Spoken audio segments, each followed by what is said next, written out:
राजन इकबाल और सर्कस का जोकर। इसके पहले भाग में आपने पढ़ा कि राजन इकबाल घर पे सो रहे होते हैं, तभी पकड़ो पकड़ो की आवाज़ आती है और वो देखते हैं, दौड़ के जाते हैं तो पता लगता है उनके बराबर के पास के ही घर में एक चोरी हुई है और चोरी करने वाला बंदर है। फिर राजन इकबाल वापस आ जाते हैं, परंतु कुछ ही दिन में लगातार बंद सब जगह चोरियां होने लग जाती हैं और पता लगता है चोरी करने वाला बंदर वही बंदर है और उसके द्वारा एक हत्या भी कर दी जाती है।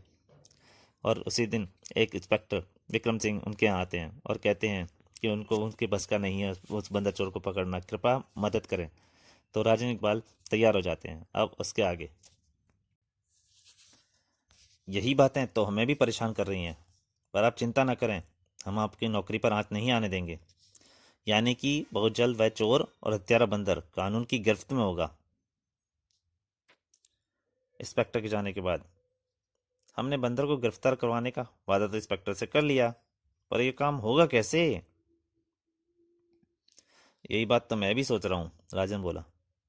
कुछ देर बाद, राजन, हमारे शहर में एक हफ्ते पहले ग्लोब सर्कस आकर लगा है, कहीं यह चोर बंदर उसी सर्कस का तो नहीं है? ओ इकबाल, हमारे दिमाग अभी तक घास चर रहे थे। यह बात तो हमारे दिमाग में पहले ही आ जानी चाहिए थी। देर आए दुरुस्त आए। चलो, हमें इसी समय सर्कस वालों के पास चलकर उस बंदर को गिरफ्तार कर लेना चाहिए। जल्दबाजी ठीक नहीं है। आज रात हम सर्कस की निगरानी करेंगे ताकि कुछ ठोस सबूत हमारे हाथ लग जाएं। फिर उसी रात राजन इकबाल सर्कस का अंतिम शो देखकर निकले और पास वाले एक पेड़ पर चढ़कर बैठ गए। यार राजन, कहीं ऐसा ना हो कि रात भर हम पेड़ पर बैठे भुट्टे भूनते रहें और बंदर अपने साथ साथी व्यक्ति के साथ किसी दूसरे रास्ते से निकल जाए। चिंता मत करो, इस रास्ते के अलावा सर्कस के बाकी सभी रास्ते शो के बाद बंद हो जाते हैं।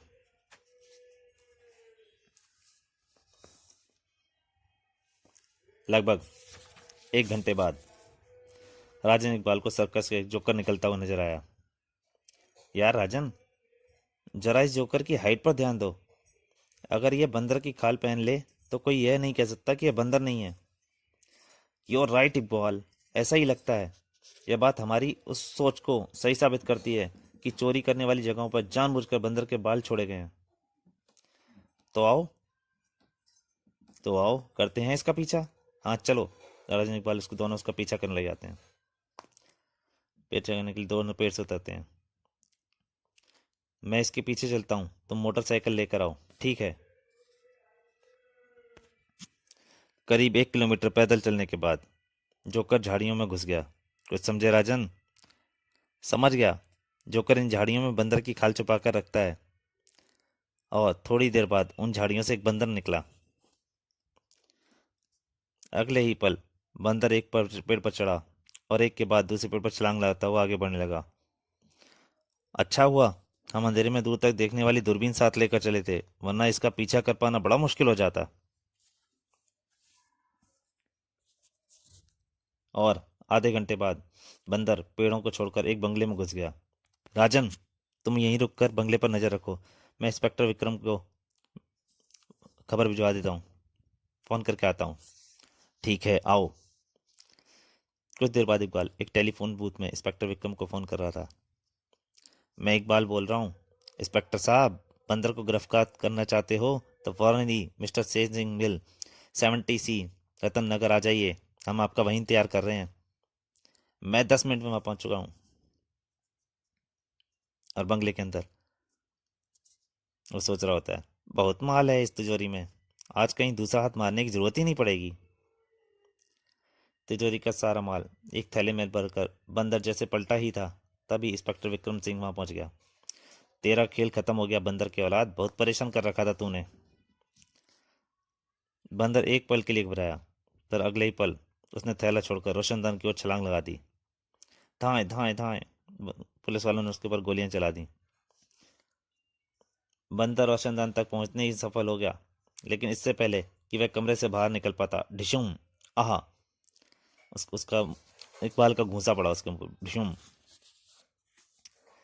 प्यारे मंकी ब्रदर, हम जानते थे ऐसे मौके पर तुम शॉर्टकट से भागने की सोचोगे, इसलिए हम पहले से ही यहाँ मौजूद थे। गिरफ्तार कर लो इस कमबख्त को।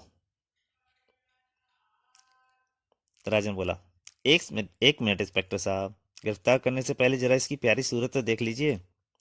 चलो मंकी भाई, अपनी खाल उतार कर अपनी असली स्वरूप में आ जाओ। इकबाल बोला, तुम्हें शर्म आ रही है तो हम आकर उतार दें।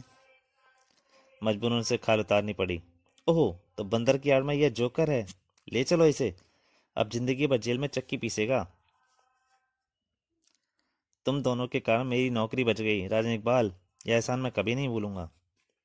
इसमें एहसान की क्या बात है, पुलिस की मदद करना तो हमारा फर्ज है। ही समाप्त। तो दोस्तों फिर से, अगर ये कॉमिक अच्छी लगी हो प्लीज़ लाइक कीजिए, वीडियो को ज़्यादा से ज़्यादा शेयर कीजिए और चैनल को सब्सक्राइब कीजिए ताकि मैं और अच्छी कॉमिक डालने की कोशिश कर सकूँ।